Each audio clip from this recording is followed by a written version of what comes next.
Trending nga ngayon o pinag-uusapan si Mayor Mark Alcala at Catherine Bernardo kung saan nagpunta nga guys sa ibang bansa o sa bansang Thailand si Catherine Bernardo at ang kanyang team doon at nagbahagi naman mismo si Catherine ng kanyang video or mga kaganapan nga doon sa pagbakasyon nila sa bansang Thailand at marami naman ang nakapansin dito. Ayan, nakamay raw ito ni Mayor Mark Alcala. Ayan.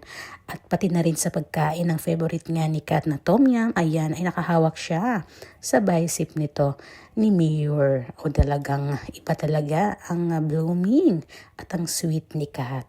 At pero dahil wala ngang mukha ni Mayor, ay hindi pa ito confirm syempre. Yun lang ang hula ng ilang mga netizens. At the same time ay kinilig na rin. May pa soft lunch daw. Pero dito guys, kuha ng isang netizen o paparazzi nga sa Thailand, ay makikita natin na super sweet si Kat at si Mayor. Na holding hands sila while walking or pababa nga ng escalator ha. Napaka-sweet talaga at kita natin na super happy. Ayan ang smile ni Kat at ni Mayor. Talagang napaka-sweet at kitang-kita natin ang happiness sa kanilang mga mukha. Talagang nag-enjoy talaga sila sa bakasyon nila sa bansang Thailand. Kaya marami ngayon ang kinilig ng bonggang-bongga ng mga fans ni Catherine. Although meron din naman na ilan na hindi agree dito dahil ayaw nila kay Mayor pero wala tayong magagawa doon guys. Dahil syempre nagmahal lang naman si Kat.